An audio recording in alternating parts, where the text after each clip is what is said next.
Hello, guys. It's your favorite girl, Irene, and you're welcome to True Crime by Irene. So, guys, today I'm gonna be elaborating on the case of Christine Mbani, popularly known as Chryso. Okay, so before I dive into this story, I'm gonna give a brief introduction of Christine. Christine Mbani was a young 23 years old Kenyan lady who was studying in Kirikiri Women University of Kenya, and it is said that she was in her final year prior to this unfortunate incident. So on this fateful day, Christine and her friend Sylvia Awino had an appointment, and the appointment presumably was for them to go to school together on this particular afternoon because they had their final exams. And so Christine called Sylvia earlier that morning to tell her that she was going to meet up with her ex-boyfriend by name Innocent.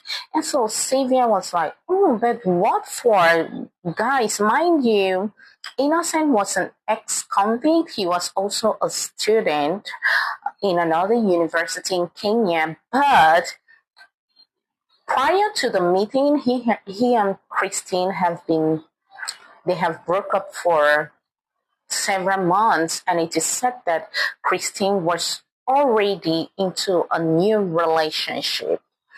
So when Christine told her friend promised to keep the secret because Christine's family did not really encourage her relationship with Innocent prior to the fact that Innocent's older brother, who died in a fire accident with his pregnant wife and their child,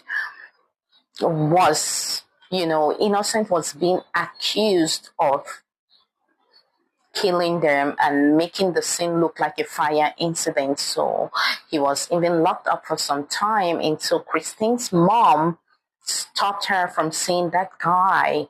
Like, he's going to be of no good to her. The mom said, if this guy could kill his own brother and wife, what more of you? So Christine took to her mom's advice, and she has already moved on. She had a new relationship. However, I don't know what made her to go see Innocent on this fateful day. So when she got there, when she called Innocent, Innocent was like, oh, plans have changed. I'm not going to be in that restaurant anymore. I'm in a particular hotel waiting for you, all these cheap hotels. I don't even know, that's not even a hotel, maybe an inn. So Christine went there to see him. While they were there, Christine went out of the hotel, according to what the receptionist said, to go buy beer. Guys, you're going to see your ex. You didn't meet him somewhere open. You decided to meet him in a closed door in a hotel. Like, anything could happen, guys. So she went back with this alcohol, drank the alcohol in. 2 hours before their exams, her friend Sylvia placed a call over to Christine like, girl, we are running late. Come on. It's almost time for the exams. And Christine was like, girl, I'm drunk, like I'm tipsy. Sorry, I can't make it. And Sylvia is like, seriously? Are you kidding me? Why would you decide to get drunk on the day we are taking our final exams? Christine tried to convince Sylvia that, okay, she'll catch up with her later. Presumably, she's going to take the course the second time. So Sylvia left. However, after the exam, Sylvia didn't get any call from Christine. And while she was going home, she passed by Christine's apartment. And she didn't see Christine because they were a few blocks away. So she became so worried, but she couldn't reach out to Christine's family because she had to keep this as a secret. She had nothing to explain to them why Christine went to see that guy. She wanted to keep their little secret. On the other hand, Christine's older sister, Ruth Mbani, just sent her some money a couple of days back, and she didn't get a thank you message from Christine, which was quite unusual. She was also worried on the other hand. She couldn't see her online on WhatsApp. She tried placing a call over to Christine. However, to no avail, Christine didn't pick up the call. That was when Ruth decided to call Christine's best friend, Sylvia. And Sylvia had to open up to her. She told her Christine went to see her ex-boyfriend Innocent and hasn't come back, and she has been so worried. And Ruth, hearing about this, decided to call their mother to ask if she had spoken to Criso, because they popularly call her Criso. And her mom said no, she only spoke to her before the exams, and they agreed that they were going to speak again on Friday after the exam. So she hasn't heard from her. Immediately she tried to reach to Christine. She couldn't get her on the phone. So the whole family became worried. They tried to look for her around, tried to talk to some of her friends or course mates. However, nobody had seen Christine. So the mom decided to reach out to her pastor. Their pastor prayed with them, and the whole family came together, tried to, reach out to Innocent. And Innocent said that she hasn't seen Christine, but they shouldn't be worried. They are going to see her. He even said that he even accused Christine of dating an older man, like Christine had a sugar daddy who opened a cosmetic shop for her, and he even gave her some additional money to stock up the shop. However, these allegations were all lies, because Christine didn't own any cosmetic shop, and she was not that broke to be dating a sugar daddy, because her older sister was supporting her. Her mom was a responsible teacher, that could meet with her, her needs, her school demands. So later on, Innocent said that, Christine is here with him, and that Christine was kidnapped by some guys, and they are requesting that this old man was angry because Christine was cheating on him, and he decided to kidnap Christine. He asked them to send a certain amount of Kenyan shilling, and he's going to release Christine. So Christine's sister sent part of this money and said that when she's released, she's going to complete it. But Innocent called later on and said, he doesn't need the money anymore, and that Christine has been found dead. They should keep this money for her funeral.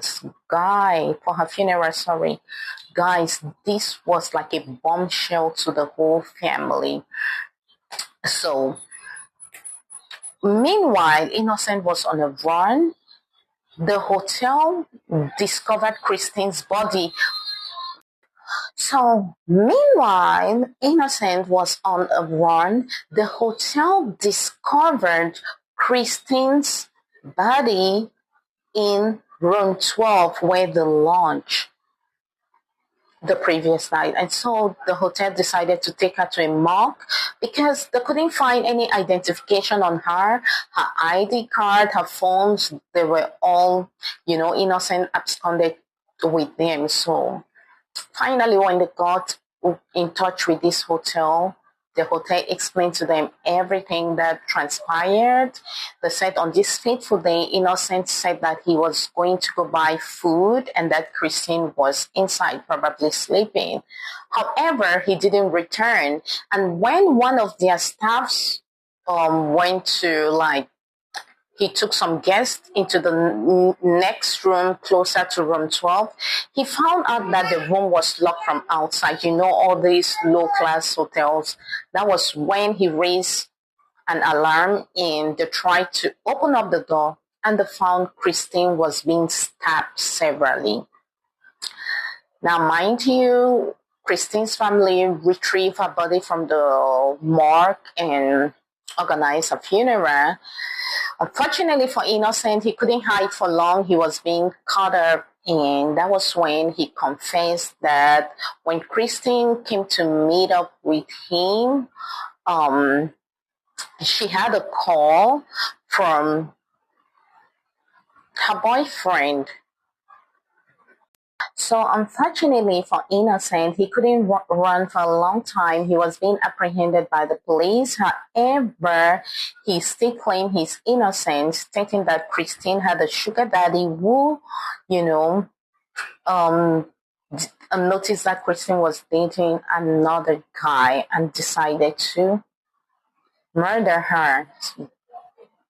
But the hotel staff insisted that they recognized Innocent and he was the one who brought Christine to this hotel.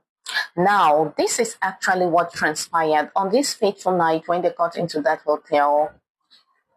Of course, Christine bought beer and maybe they got intimate. However, when Sylvia could not reach out to Christine, she called Christine's then boyfriend, who tried to place a call over to Christine. But Innocent, with his nastiest attitude, grabbed the phone from Christine and answered the call. And at that time, there was tension in the room because Innocent became so provoked by this call to know that Christine has moved on and already has a guy. Innocent got angry and indulged in a fight with Christine. That was when he stabbed her because he was jealous. So guys, that is how Christine's life ended.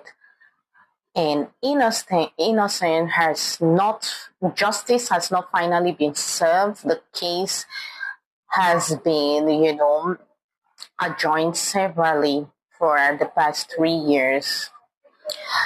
So ladies, I'm going to analyze.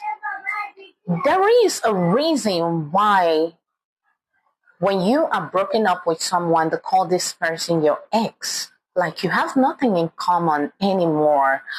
Except for cases where you have a baby and you need to co-parent or something like that. And even in co-parenting, there is a way some people try to do it without even meeting their exes. If they had their appointment, they would look for a common ground or a common person where they drop the babies at. However, that case is an exceptional. But let's just say you have a boyfriend, there is no need for you to go back to an ex because they have nothing good. Don't get me wrong. Some of them, if they come out playing that, okay, I want to make up and blah, blah, blah. But this guy was an ex-convict. He killed his own brother. Why do you want to see such kind of a person? Some exes can be good, but guys, to be on the safe side, it's good to stay away from your exes because if you have an ex and you are already in a new relationship, this ex can put you and your recent partner, he can put you into, problem with your present partner. He can jeopardize your relationship because if this guy gets to find out you're still in communication with your ex, he's not going to be comfortable with that arrangement. So I, for one, I know that if somebody is your ex, they are in the past, like if you guys get to meet someday along the road, all right, just to say hello, that's okay. But to meet up with them, like to get to talk to them, to get to meet up with them, talk less of getting into a hotel and feeling so comfortable to the extent of drinking alcohol, girl, you are not serious with your own life.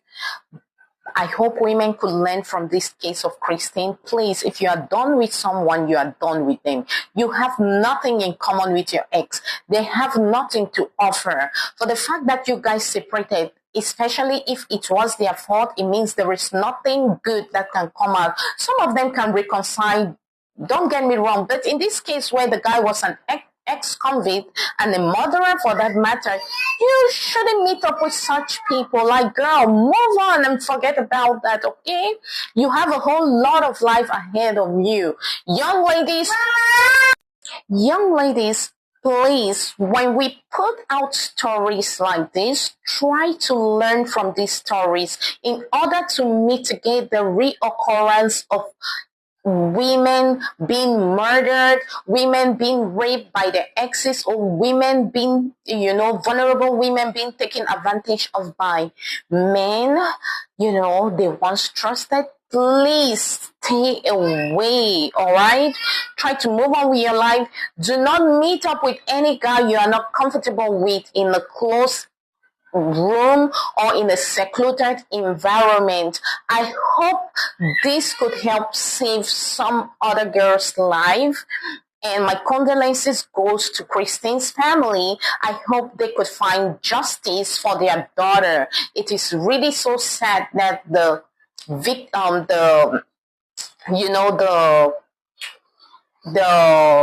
murderer is out there gallivanting the whole place while the victim's family is still in so much pain. I hope you learn, and please do not forget, subscribe to my channel. Subscribe, please. It's gonna it's gonna encourage me to come out with more videos. Like, share, it could save a life. And until then, see you on my next video. Bye. Bye.